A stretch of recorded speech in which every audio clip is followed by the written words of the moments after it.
தொடக்க நூல் அதிகாரம் 3. ஆண்டவராகிய கடவுள் உருவாக்கிய காட்டு விலங்குகளிலெல்லாம் பாம்பு மிகவும் சூழ்ச்சி மிக்கதாக இருந்தது. அது பெண்ணிடம், கடவுள் உங்களிடம் தோட்டத்தில் உள்ள எல்லா மரங்களிலிருந்தும் உண்ணக்கூடாது என்றது உண்மையா என்று கேட்டது. பெண் பாம்பிடம், தோட்டத்தில் இருக்கும் மரங்களின் பழங்களை நாங்கள் உண்ணலாம், ஆனால் தோட்டத்தின் நடுவில் உள்ள மரத்தின் கனியை மட்டும் நீங்கள் உண்ணக்கூடாது, அதை தொடவும் கூடாது, மீறினால் நீங்கள் சாவீர்கள் என்று கடவுள் சொன்னார் என்றாள். பாம்பு பெண்ணிடம், நீங்கள் சாகவே மாட்டீர்கள், ஏனெனில் நீங்கள் அதிலிருந்து உண்ணும் நாளில் உங்கள் கண்கள் திறக்கப்படும், நீங்கள் கடவுளைப் போல் நன்மை தீமையை அறிவீர்கள் என்பது கடவுளுக்கு தெரியும் என்றது. அந்த மரம் உண்பதற்கு சுவையானதாகவும் கண்களுக்கு களிப்பூட்டுவதாகவும் அறிவு பெறுவதற்கு விரும்பத்தக்கதாகவும் இருந்ததைக் கண்டு பெண் அதன் பழத்தை பறித்து உண்டாள். அதை தன்னுடன் இருந்த தன் கணவனுக்கும் கொடுத்தாள். அவனும் உண்டான். அப்பொழுது அவர்கள் இருவரின் கண்களும் திறக்கப்பட்டன. அவர்கள் தாங்கள் ஆடையின்றி இருப்பதை அறிந்தனர்.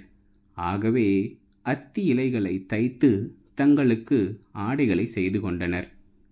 மென்காற்று வீசிய பொழுதினிலே தோட்டத்தில் ஆண்டவராய கடவுள் உலவிக் கொண்டிருந்த ஓசை கேட்டு மனிதனும் அவன் மனைவியும் ஆண்டவராகிய கடவுளின் திருமுன்னிருந்து விலகி தோட்டத்தின் மரங்களுக்கு இடையே ஒளிந்து கொண்டனர்.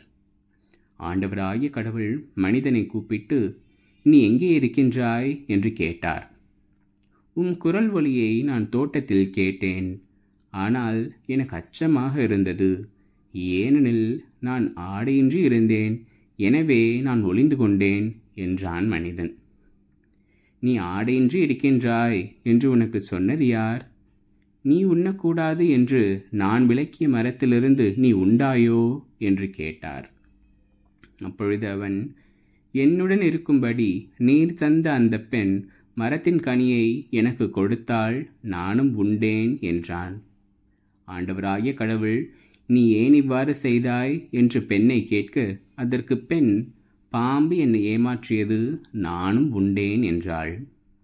ஆண்டவராகிய கடவுள் பாம்பிடம், நீ இவ்வாறு செய்ததால் கால்நடைகள் காட்டு விலங்குகள் அனைத்திலும் சபிக்கப்பட்டிருப்பாய். உன் வயிற்றினால் ஊர்ந்து உன் வாழ்நாள் எல்லாம் புழுதியை தின்பாய். உனக்கும் பெண்ணுக்கும் உன் வித்துக்கும் அவள் வித்துக்கும் பகையை உண்டாக்குவேன். அவள் வித்து உன் தலையை காயப்படுத்தும், நீ அதன் குதிங்காலை காயப்படுத்துவாய் என்றார். அவர் பெண்ணிடம், உன் மகப்பேற்றின் வேதனையை மிகுதியாக்குவேன். வேதனையில் நீ குழந்தைகள் பெறுவாய். ஆயினும் உன் கணவன் மேல் நீ வேட்கை கொள்வாய், அவனோ உன்னை ஆள்வான் என்றார். அவர் மனிதனிடம், உன் மனைவியின் சொல்லை கேட்டு உண்ணக்கூடாது என்று நான் கட்டளையிட்டு விலக்கிய மரத்திலிருந்து நீ உண்டதால் உன் பொருட்டு நிலம் சபிக்கப்பட்டுள்ளது.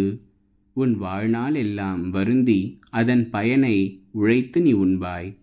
முட்செடியையும் முட்புதரையும் உனக்கு அது முளைப்பிக்கும். வயல்வெளி பயிர்களை நீ உண்பாய். நீ மண்ணிலிருந்து உருவாக்கப்பட்டதால் அதற்கு திரும்பும் வரை நெற்றி வியர்வை நிலத்தில் விழ உழைத்து உன் உணவை உண்பாய். நீ மண்ணாய் இருக்கிறாய், மண்ணுக்கே திரும்புவாய் என்றார். மனிதன் தன் மனைவிக்கு ஏவாள் என்று பெயரிட்டான், ஏனெனில் உயிருள்ளோர் எல்லோருக்கும் அவளே தாய். ஆண்டவராகிய கடவுள் மனிதனுக்கும் அவன் மனைவிக்கும் தோலாடைகள் செய்து அவர்கள் அணியச் செய்தார். பின்பு ஆண்டவராகிய கடவுள், மனிதன் இப்பொழுது நம்முள் ஒருவர் போல் நன்மை தீமை அறிந்தவன் ஆகிவிட்டான். இனி அவன் என்றென்றும் வாழ்வதற்காக வாழ்வின் மரத்திலிருந்தும் பறித்து உண்ண கையை நீட்டிவிடக்கூடாது என்றார்.